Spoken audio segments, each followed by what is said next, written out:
Please welcome the House Democratic Whip, Steny Hoyer, and the Wall Street Journal's Richard Rubin.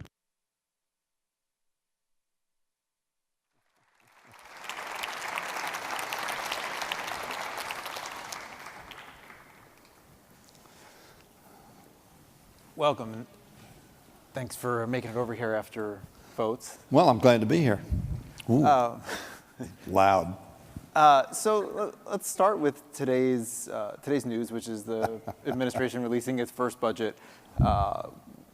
What are your thoughts? What in there, your sort of reactions to getting that, as you've seen many of these over the years from both Democratic and Republican administrations?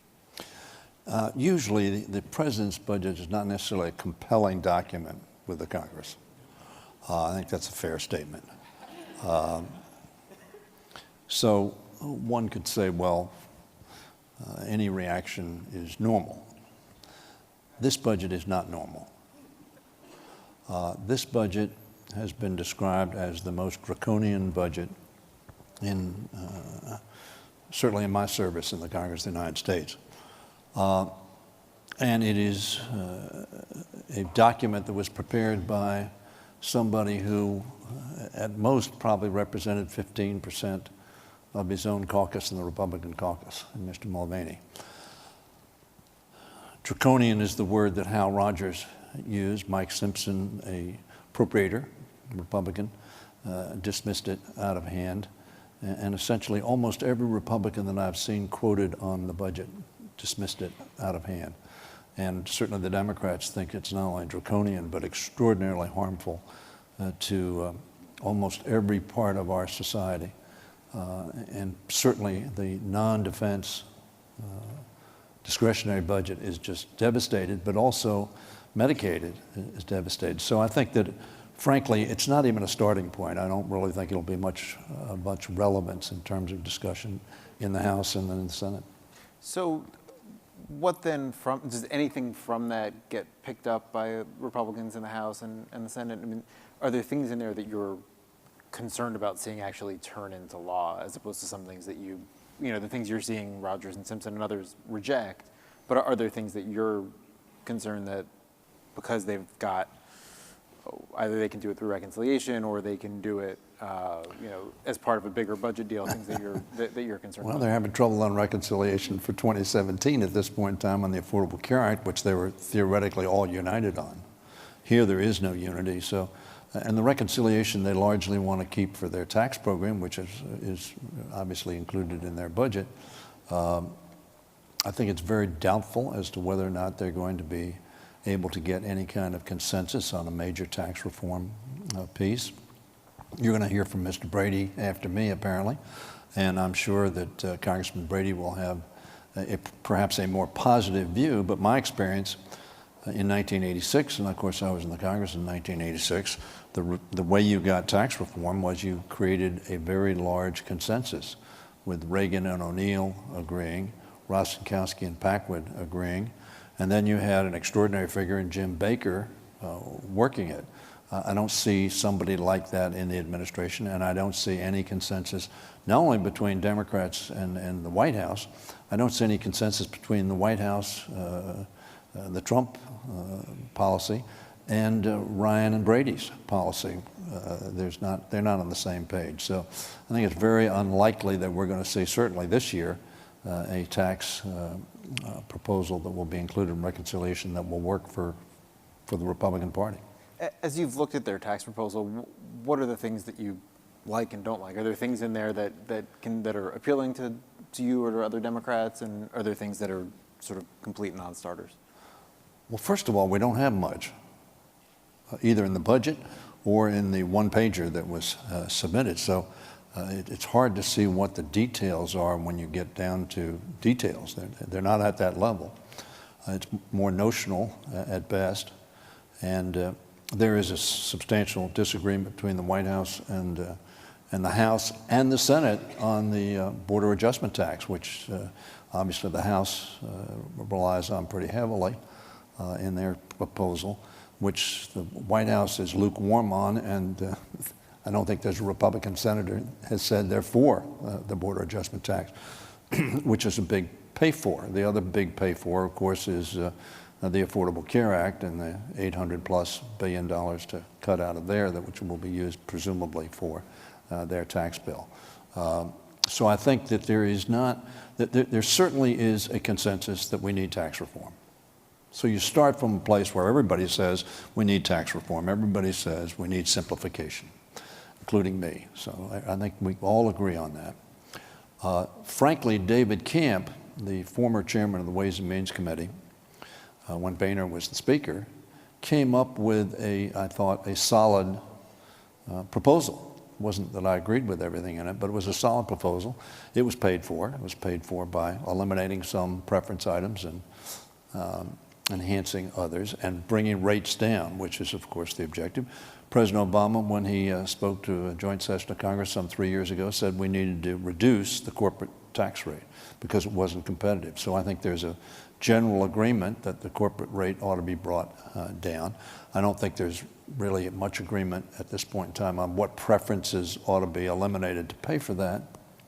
And certainly I don't think that anybody believes you can bring corporate and personal rates down to 15% and still balance the budget.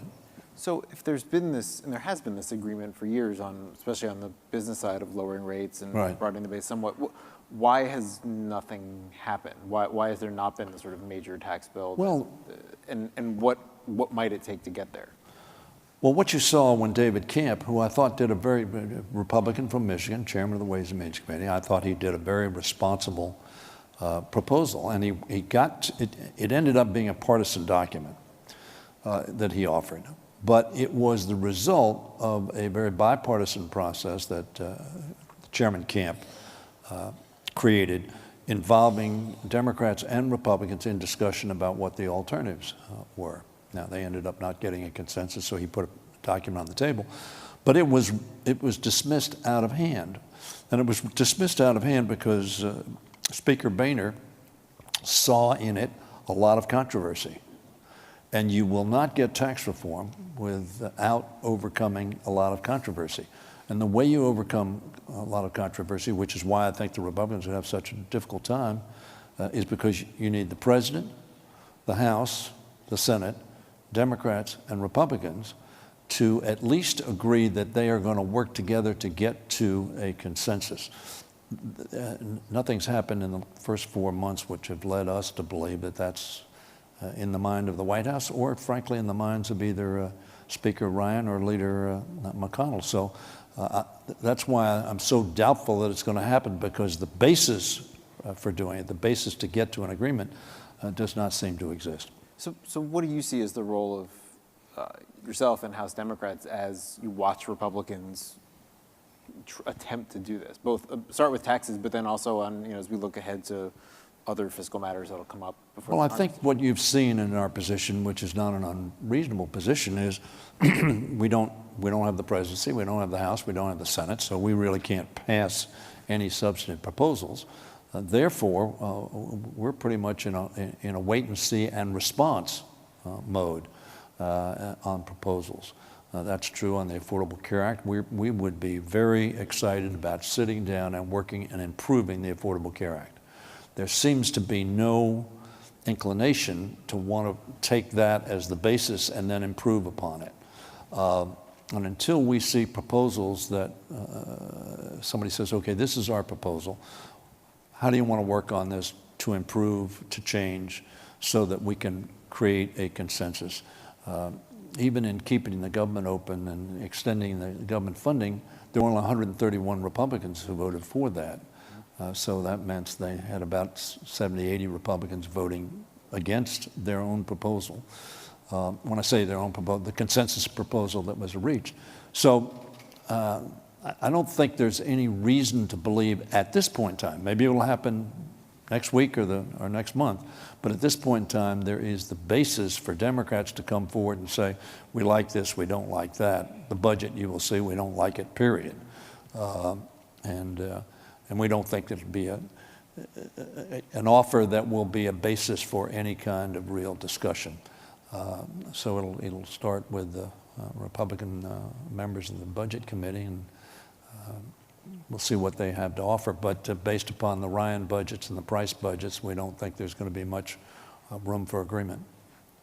Based on what happened in that April bill and what Democrats were able to get and had to concede, what do you see for the redux that will happen at the end of September when government funding runs out? What are the things that you're going to make priorities to try and get in there, given that you'll likely have some measure of leverage?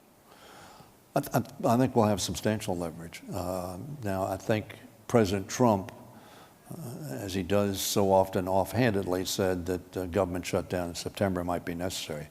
I don't think any Republican in the Senate or the House, McConnell or Ryan, thought that was a useful suggestion because they don't, if it does shut down, they don't want to take the blame for it. Now, of course, we'll be able to say that, the president said this would be a good thing.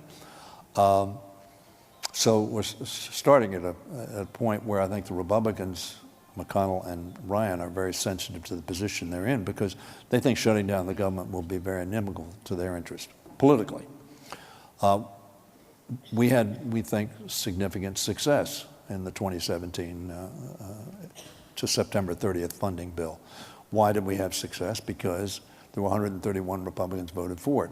But for Democrats, no fiscal bill that's been at all controversial has passed since 2011 without substantial Democratic help. The Speaker and McConnell know that they need Democratic votes because they will not get a large number of members on their side of the aisle. That gives us leverage.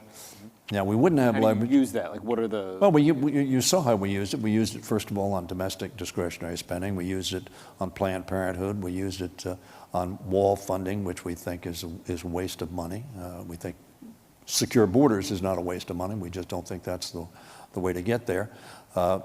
We used it on a number of other items that Republicans may or may not wanted to do. But what we did was we got a good domestic discretionary funding number.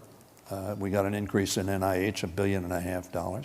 This budget suggests a $5.5 billion decrease in NIH. That's not supported by a majority of the House or the Senate. One of the other things that'll come up right around that same time frame is the debt limit. Democrats, when you're in the majority and when you had the White House, wanted clean debt limit increases.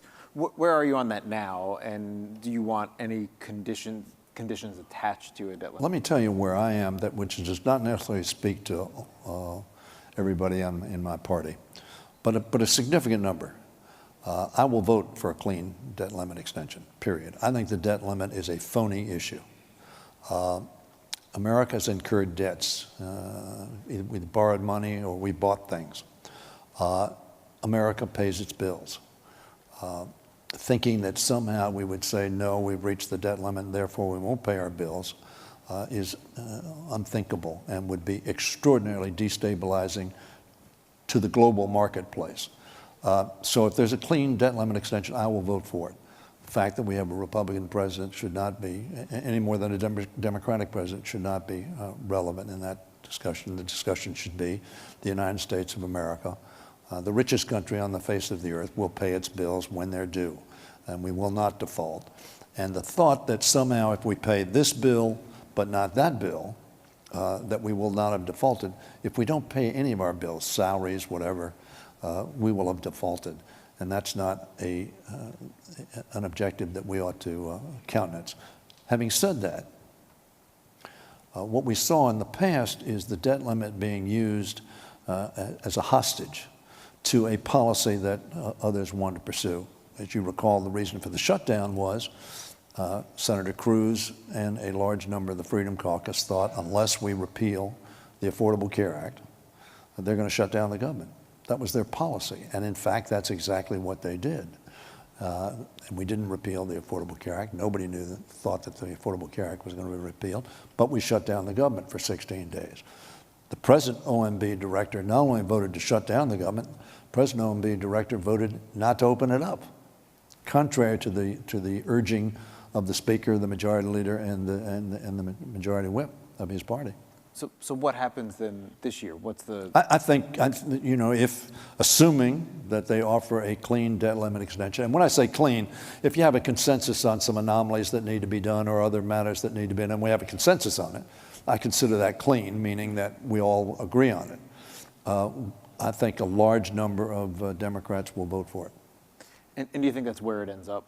That it ends up with? I would hope so. I think that's the responsible place for it to end up. I think putting at question whether or not the United States is going to pay its bills is extraordinarily destabilizing objective. And in the long run fiscal picture, how have you viewed where Republicans want to go in the long run fiscal? In the president's budget claims to be balanced by year 10, and then what's your alternative? What's your path to, whether it's lower debt to GDP ratio, or kind of what's your sort of goal for the fiscal path of the country? Again, I may be more of a deficit hawk than some of my colleagues. I think that we ought to work on getting America in a fiscally sustainable path. That doesn't mean absolute balance, but it means obviously a path that does not have us arguing all the time about whether we can afford things because we're too much in debt. Where that leads you is to trying to reach consensus on a number of things. I was very disappointed. The president said he was going to balance the budget in 9 years. He was on TV about 30 days after he was elected and said, well, no, I can't do that. Military spending is more important, and therefore the balance will have to wait.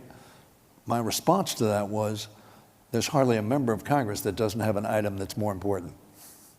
So if you add all of those up, everybody has a more important item. Military, domestic, health, environment, what you name it. We'll never get to an agreement if that's our criteria. But once he abandoned it, and then he offered this budget, it doesn't possibly balance any more than Ronald Reagan's "we'll get rid of waste, fraud, and abuse" ever balanced the budget. This budget will not balance. They're using a 3% growth rate or more. That is probably not doable. We'd all like to see that, but it's probably not doable. So this budget, notwithstanding the extraordinary draconian cuts to discretionary spending, but when you put the deep tax cuts, the increased military spending, balance is not possible. Again, the way you can get to balance is have a consensus, because if you don't have consensus, no politician is going to make the very tough decisions that need to be made. Well, good. That's what we've got time for. Thank you for coming by. Thank you all. Thank you very much. Also, if I can, let me thank the Petersons, and let me thank the Peterson Foundation, because they are focused on something that I think as a nation we need to focus on. And very frankly, during the presidential debate, no presidential candidate really talked about how we get our country on a fiscally sustainable path. And that's, I think, one of the Peterson Foundation does that. I think it's one of the critical issues going forward. We need to obviously invest in defense. We need to invest in non-defense spending. But in the final analysis, we need to make sure that my grandchildren and great-grandchildren aren't unable to fund the priorities of their time because we did not give them the resources to do so. Thank you very much. Thanks. Thank you all very much.